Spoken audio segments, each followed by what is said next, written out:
Hello, welcome to SecuriTEA. My name's Clayton, and with me today is Logan. Back again. I'm back, guys, for a second time. Maybe during the podcast, we may have a special guest. Maybe. Yeah. If he's at work, I don't know Who works? who works. I don't know. Like, what's that? So today our tea is going to be pina colada, herbal tea. We're going to obviously get to that after the tech talk and everything. Supposedly, according to the Tivana website, it has coconut, pineapple, and vanilla tasting notes. So that should be pretty interesting. This isn't a tea though. This is like a salad or something. Look at this. That's a tea. Dude, it looks like have you a. ever looked at tea leaves? It's basically like a salad of dirt and grass. I can't say I've ever looked at tea leaves. I usually just imagine them as like you went to an oak tree and plucked the leaves off. That's what I would imagine tea leaves looking like. No wonder you didn't know what a tea kettle was. Kettle. I knew what a kettle was. I just couldn't think of the name of it. Did you know for a fact that kettles and teapots are the same thing? So last week when you corrected me about it not being a teapot, They are not the same thing. They're different. They're clearly different. They look different too. What? I'm gonna Google it right now. Okay, the difference between a tea kettle and a teapot. Kettle heats up water. A teapot heats up water and tea leaves. You got that from Yahoo Answers. Though. No, I did not get that from Yahoo Answers. I'm reading goodlifetea.com. That sounds like a pretty anything I learned from high school. You know, you gotta look at the URL. They have HTTPS. That means they're a valid and website that should be taken seriously. Right? Yeah, it's secure. Yeah. I mean, that's what they taught you in high school, right? If it has the little green lock, it's clearly. Okay. So Logan, what is our first story of the day? I think the first thing we should talk about is Circle City Con. Circle City Con is a conference held in Indianapolis, Indiana. It's held every single year. So what is it? What is it like? What's the main point of the conference? So it's where you just get together with other industry professionals and like hang out, have fun, go to talks, compete and capture the flags. There was a bunch of trainings, a bunch of talks. Capture the flag was really fun. The first day, me and a couple other friends from the club actually went to car hacking training where we actually got to hands-on with the actual like CAN bus stuff and all of that, which was really cool and interesting because I had never even looked into car hacking at all because I have. Like I don't want to touch my car with that nonsense. I wouldn't touch your car with that nonsense either. You'll It brick was it. actually really interesting. We learned a lot of stuff. Hung out with the instructor quite a bit, like the night afterwards and everything when we went to the after party when he got the nickname Carfucker. Is that what you're talking about on Twitter or something? Well, no, like so when he was talking about Carfucker on the Slack for the and everything, that's who he was talking about. Is the guy that actually is in charge of car hacking village at DefCon. Was the one that actually did the training and everything. Yeah, I wasn't too sure who that was. So I wrote a report for a class one time about the CAN bus of a car. Which version of the CAN bus? Because there's actually a lot of standards for the CAN bus. It was just about the CAN bus in general, not really like specifically how to hack into or anything, but just how it works, like in a general sense. I mean, did you end up having fun at CCC then? Yeah. Most of my time wasn't spent like doing talks or anything like that. It was mainly concentrated on the capture of the flag. Oh, okay. Placed like 6th. Jonathan, another one of my friends that went, placed 5th. 5th? Ooh, yeah. Dude, he's moving down in the world. I thought he was way better than that. I mean, the challenge was pretty damn hard. Oh. So who did you know anyone who got 1st, 2nd, 3rd, 4th, or 4th? Well, so like the people that got, if I remember correctly, we talked quite a bit with the people that were 1st. There was an actual team of 2 people that basically all they do is go around the country going to capture the flags to get black badges. Interesting. And then they use those black badges to get people that can't afford to go to cons into cons. Oh, interesting. 2nd and 3rd place was a couple, like a couple that were working together, which is kind of shitty because generally if you work as a team, you should only take up one spot in the. Oh, I see what you're saying. So technically you were 5th and John was 4th. Technically. In all fairness, I think that's why I actually got like prizes because normally 6th place is a weird place to get prizes for and everything. But like, yeah. And then 4th was SecuriSec. I never actually met him. And then Jonathan and then me. Jonathan had 2,320 and I had 1,820. So, I mean, were the challenges super easy or were they pretty challenging?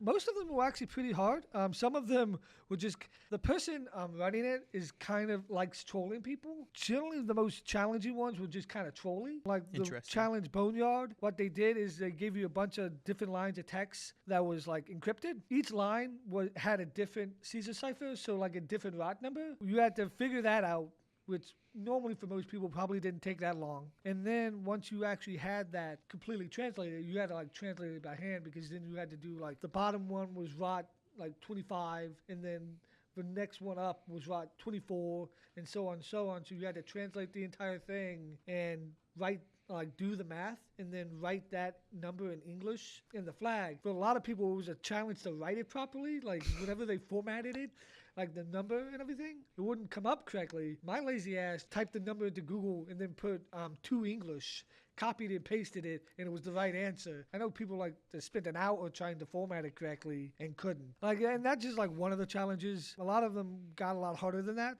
Which one was your favorite challenge? The funnest one was Pump Up the Jam, which the way that one worked is that you were given a PCAP and a question where did the user try to buy Bitcoin? And so what you had to do is, when you looked into the PCAP, you'd see an image of a storefront and a store, an image of a storefront with the store number on it. So it was like 1115, and a website called Bitcoin Plug. And what you'd have to do is actually go to that website, type in that store number, and it would give you, because what BitPlug is on the front page, it will give you a list of where all of the Bitcoin ATMs are.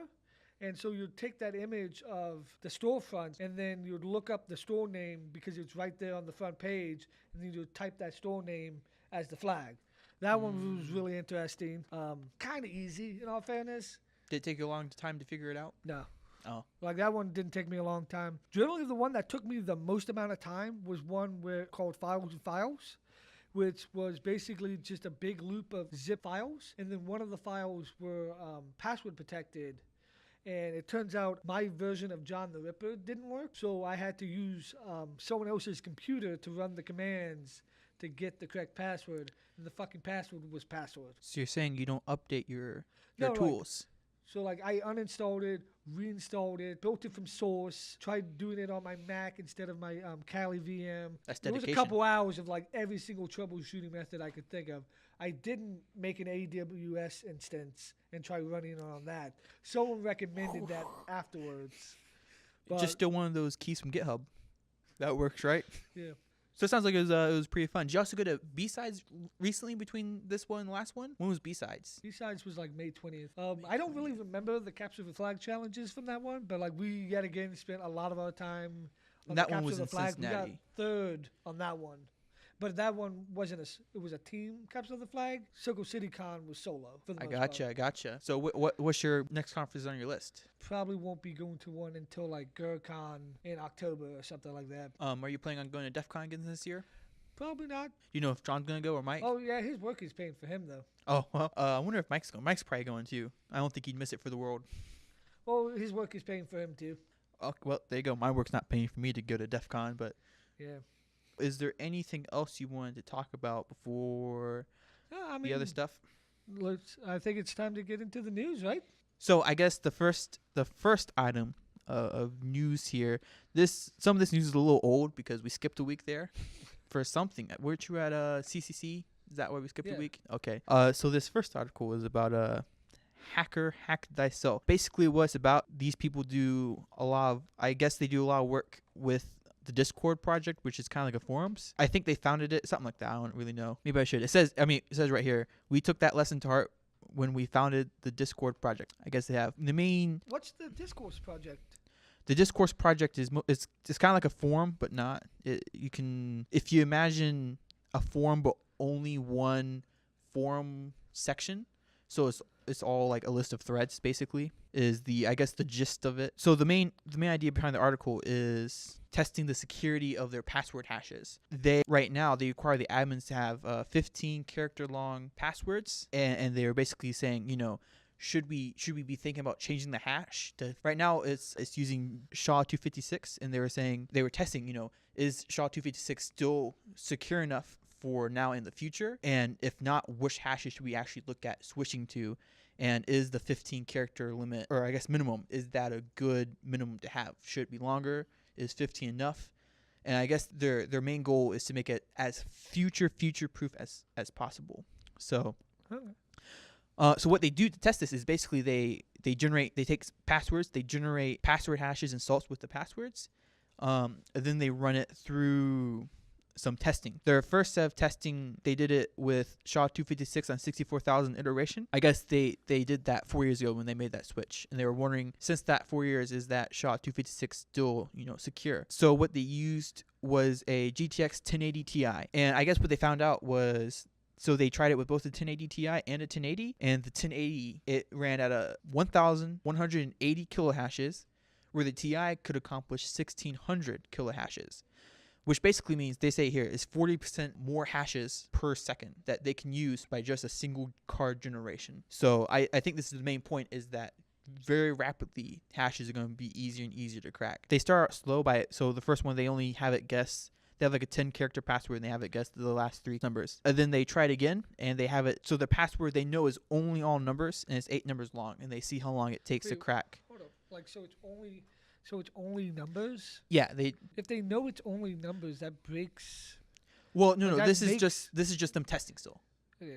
This is just them testing, I wonder what it would take for just numbers. They do other stuff down further. Because like, if you, in all fairness, like, if you know the section of like hash is all numbers, like, that makes.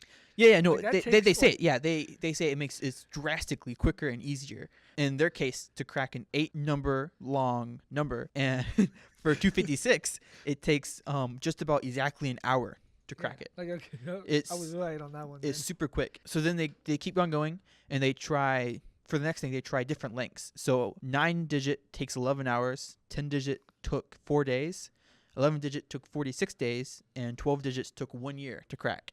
They had it running for a year, or did they just extrapolate how long? Extrapolate. Okay. Fairness, it could have got lucky. It could have got lucky. But so they keep going. So the next thing they try, they even say it here, but all digits passwords are easy mode for babies. So then they test all lowercase letters, uppercase, or digit. So it could be lower, upper, or digit. For an 8-character password, it took 94 days, and I'm not sure what this other one is, but so the 8-character password, like, did that have like normal ASCII characters in it and everything? No, it was just lowercase, uppercase, or digit. Okay. I think. Okay, I see what this is. So the first one is if it has at least lowercase letters. The second one is it doesn't know. It may not have lowercase letters. And that one took 3 years and 61 days. That's just one 1080 Ti? Just one 1080 Ti. So, but I think the important thing here is to note is that if just knowing things like they know it has lowercase letters, for instance, can drastically change the amount of time it takes. They keep on going, and they do try harder and harder things. Then we talk about benchmarking it instead of just one 1080 Ti, but like, for instance, 3 or 8 1080 Ti's. And their main conclusion here for the article is about how people with more and more money, the more money they had to throw at the project, the quicker they could break the hash. So, for instance, if you had, in their case, if they happen to have a gigantic budget and they're able to say buy 10,000 1080 Ti's, they could easily crack a 10-character password within 1 day. So I'm sure the people who have a budget for 10,000 1080 Ti's is probably not a big list. Then at the end of the article, they just try 4 different hashes to see which one performs the best. So I'm guessing most people, so that the best one was Bcrypt, and it was 20,000 hashes per second versus SHA-256, which they could do 1,000 kilohashes per second. So I mean that's drastically different. That's largely different. They also tested SHA-512, which was 500 kilohashes per second, and then they tested Scrypt, which took 800 kilohashes per second. I mean, I think Bcrypt is what most people use nowadays anyway, so I'm assuming in the future this course will probably start moving towards Bcrypt. Yeah, with per-user salts and everything like that. If they don't already. But because, like, to my knowledge, like, Bcrypt with per-user salts tends to be, like, industry best practices right now for, like, website security, right? Like, you're a little bit more in the web stuff than I am. know there's a lot of articles. So for instance, if you do, if let's say you're a PHP programmer, a lot of them will try to use, like, the article tell them, hey, use Bcrypt, dude. Well, I mean, in all fairness, you're using PHP. In all fairness, Good use luck. using PHP. But Well, I mean, like you can.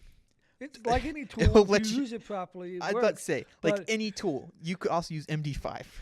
Well, I mean, in all fairness, like PHP, like any tool, if you use it correctly, it can be secure. So moving on from this WebAssembly, we now actually have a guest in Jonathan. How exactly do you say your last name? I'm pretty sure it's Zergader. Zerger. You're Oh, gonna. Candy Cane, right? You go by yeah. Candy Cane? I'm just As gonna of- throw out there. You're gonna want to be. Like really all up on it. As of last weekend, I'm Candy Cane. Hello, nice to see you. You may know me from Twitter fame, thanks to this guy here. I'm pretty sure I'm past like 70 followers now. It's pretty great. I'm at 13. Good job. GG. 261. My friend, he's at like a lot. It's at like 21,000. It's actually incredibly high. 'Cause, like I did not expect that to be true when I looked at his Twitter. I was like, oh shit. I don't think any of the guys in InfoSec have 21,000 that I've been following. Anyways. So what are we talking about next? So the next thing to talk about is this.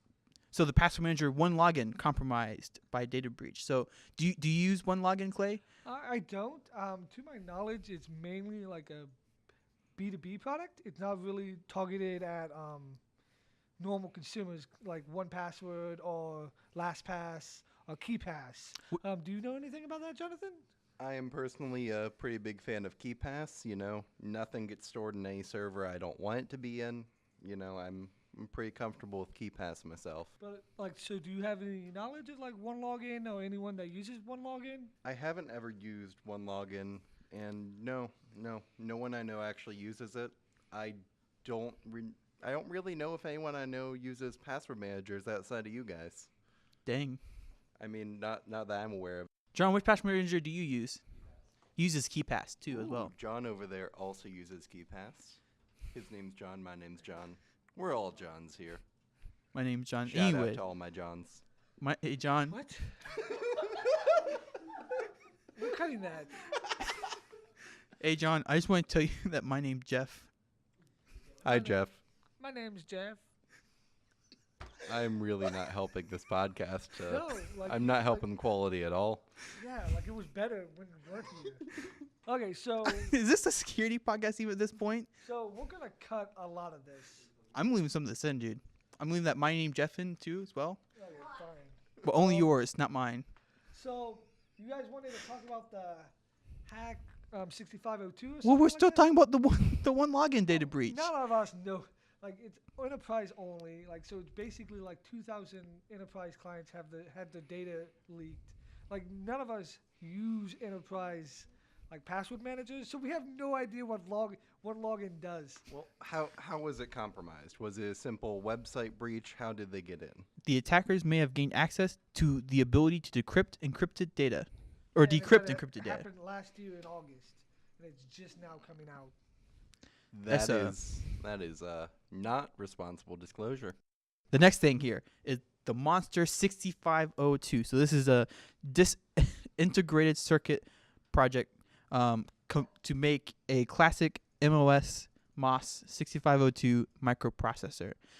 So I don't know. Do you want to talk about this a little bit, John? Do you know how much do you know about it? So 6502, classic processor design, used in all sorts of stuff. There was a version of it used in, for example, the original NES. Do you know what else it was used in? Why don't you tell us?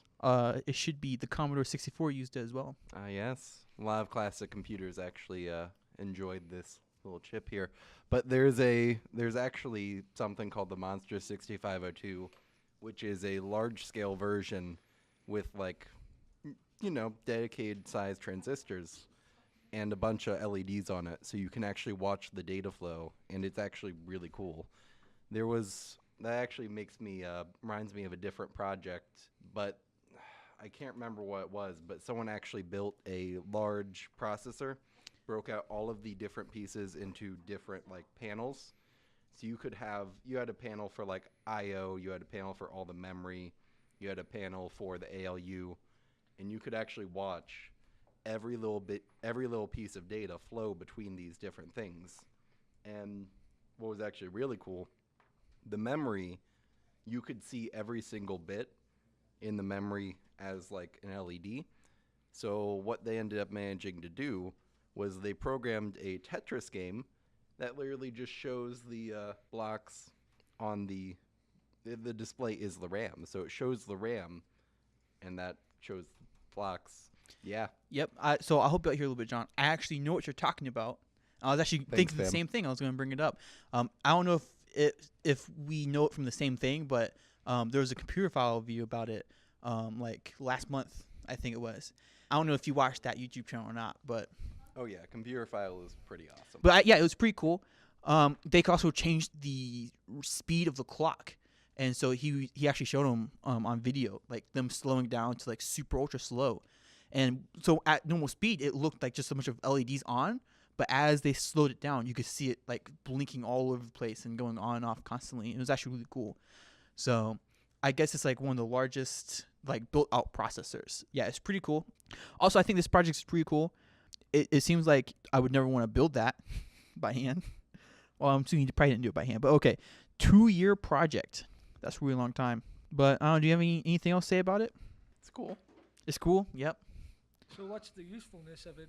So it's largely useful just to, it's really cool as a teaching tool mainly. I mean, you can actually look at this and see everything that's happening on the chip.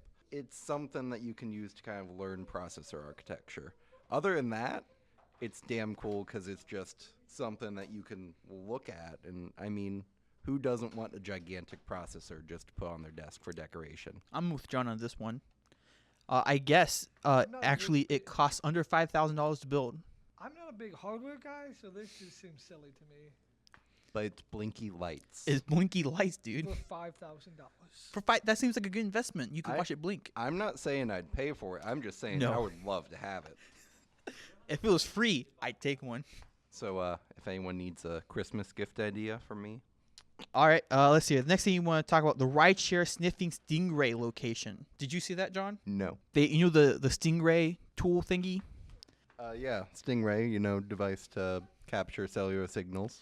Right. So they came up with an idea to figure out which cell towers were stingrays by using ride sharing. So basically, the short version of the article is they drove around with a bunch of cell phone equipment, and they could figure out which cell phone was the ones that were fake, that were stingrays. So the way this research worked is they used ride-sharing cars to create a baseline for that city, because the way stingray detection works is you have to get a baseline of what towers are supposed to be in an area and how to the identifying factors of those towers. And then using that data, when a stingray pops in, you'll be able to notice that the stingray is there and alert people that need to know that there's a stingray monitoring them or tracking them and everything. So that wouldn't. So if a stingray is already set up, they wouldn't be able to tell if it was stingray. But the way stingrays work is they're not permanent. Like when you they don't put up a stingray and then leave it there. That's a rogue cell tower. Like a stingrays are like, they bring a stingray to like a protest, and then they now have the identifying information of all the people at that protest and stuff like that. So they don't really use it to be up all the time. That kind of defeats the purpose of it. Like, to my understanding of the purpose of a stingray. Yeah, completely makes sense. Plus, you have to consider that RF is a pretty power-hungry thing, so you definitely don't want to be wasting power running your own little portable cell tower when you don't need to be, when there's no one to be monitoring. Interesting. Well, anything else to say about that then? Not really, other than that it's really interesting research and pretty important when it comes to like privacy rights and everything, to be able to maybe re-implement that in your town so that if there are protests there, you'll be able to know if you're being illegally tracked. Because in all fairness, everything around stingrays are kind of questionable legally, because generally something like that you'd need a warrant, but you couldn't get a warrant for an entire area of people. That like isn't a valid warrant. To my knowledge, I'm not a lawyer. All right. Please note, guys, we are not lawyers. We do not have legal advice, and we're wrong 90% of the time. So just remember that. Ain't that the damn truth? All right, next thing here, guys. This is what's up. The Google CTF for 2017. This is the part I'm getting really excited about here, is another CTF to play in. You got Clay said you got 5th place at the CCC one. We talked about that earlier. You weren't here for it. So going to Circle City Con, there were 2 guys ahead of us in SecDSM. They took up 1 slot because they're very kind people. And in contrast, there were 2 people who shared all the answers and took up 2nd and 3rd place. And then there was just 1 more person ahead of me, and Clay wasn't far behind. Yeah. So he got fifth. He got 5th. I got 6th. He got like 500 points, I think, above me. Like 2 challenges. It was mainly 1 challenge that set me above him, and that was actually a crypto vulnerability. So there's this channel on YouTube. You should totally watch him, Live Overflow. I actually knew about this because I'd watched one of his videos a couple weeks ahead of time. But pretty much what it is if you have bad key generation with RSA, that relies on having 2 primes that are really hard to factor, P and Q.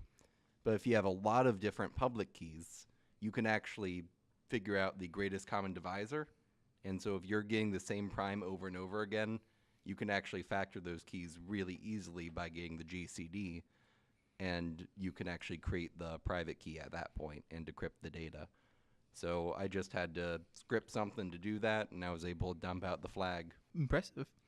So this says it starts, the qualifying round will be held June the 17th. So that's, this weekend? Yep, this weekend. All And, right. We're doing a team together, right, with for Cybersecurity Club. I assume this is happening now, yeah? Yeah. Have you actually joined the team yet? I haven't joined the team yet. Okay. I will be doing that after we're done with this tonight. Okay. Good. Okay. I think it Do you looks plan- like a, Do you plan on joining us, Logan? I don't know. I'm assuming I should, but It's a CTF run by Google. You know, it should be at least a little fun. I think I've heard of them. I mean, why do you even say that I have much of trolliness? Hey, a company I've actually heard of on this podcast. What do you know? Oh, shit. How true is that? I think I this is the mean- first company I've heard of on this podcast, Google. I What? didn't know. You're not a fan of, what was it, 1Password? 1Pass? What was that again? One login, like no, like no one's getting it right. It's one login. It's an enterprise single sign-on password manager. Come on, people. Enterprise products. Oh, single sign-on. It's one login, single sign-on. I get it. At least I don't use one login for everything, so. Get the joke there? That was really bad. I'm going to leave that in. was punerific. Okay, so yeah, it looks like you win some good money too. So Google will issue a travel grant of up to $8,000 per team for those participants that may not otherwise have the funds to visit the venue for the finals. So it's to my knowledge, I think if I remember correctly, this could be wrong because I read it. Is they're taking the top 10 teams and they're flying them out to Mountain View. There for a second, I forgot where the headquarters of Google was, for fuck's sakes. But yeah, like they'll take the top 10 teams, fly out. So each team, once you qualify, can only be 4 people. And they'll take those 10 teams of 4 people and fly them out to Mountain View for the finals. And the first place prize, if I remember correctly, is like $31,000. 31,337. And a huge boost to your resume. That's for damn sure. I'd probably agree with that. So did they make these numbers on purpose? Because it's 31337, it's 7331, and it's 31337. Yes. Okay. Yes, they do that all the Okay. time, actually. Well, they spell leaked in cash money. I didn't know if Google was that. Nerdy? Yes, they Okay. are. Okay. Like, they did it a couple of years ago when a kid found a vulnerability in Gmail. And, like, I don't remember the exact vulnerability, but they literally just gave him $1,337. $37? Yeah. And 70 cents. Yeah, it was like something like 9-year-old or some nonsense like that. That's an interesting 9-year-old. Anyways, Hackers, I swear to God, they get younger every year. I know. And 9-year-old's probably smarter than me. Speaking of assembly, you guys hear about, you guys are aware of Rollercoaster Tycoon, right? Yep, it was written in assembly. Entirely in assembly. I don't understand how anyone can do that, but Took them 5 years apparently, something like that. Really long time. mad respect. What about WebAssembly? Was it written in WebAssembly too? I think you could port it, but, I mean, who wants to put anything on the web? Okay, so moving on to our next story. IDA actually just announced that they're finally going to 64-bit natively, right, Jonathan? That's right. So for a while, if you're using IDA to do all your disassembly and reverse engineering needs. IDA itself is actually just a 32-bit program.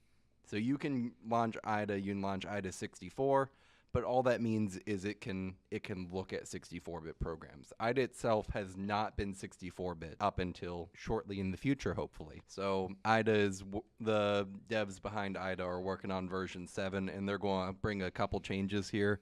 So first of all, obviously 64-bit natively is going to be amazing. They're going to start using UTF-8 for all of the strings within IDA. So what that means is you're going to have a universal standard between all of the versions of IDA. You're going to have better international character support. It's going to be really nice to work with that. And they're going to be reworking the API entirely. Because they're switching to 64-bit here, right now there aren't any plugins for an actual 64-bit version of IDA. So they're deciding, our API really isn't amazing. And no, we've kind of stuck stuff on repeatedly. It keeps telling us no, but we keep going. So they're going to switch to a new API for the 64-bit version. I wonder if it'll be easier to work with then. You get used to it, I hate to say. Do you use IDA every day then? So I actually do use IDA pretty much every day at work.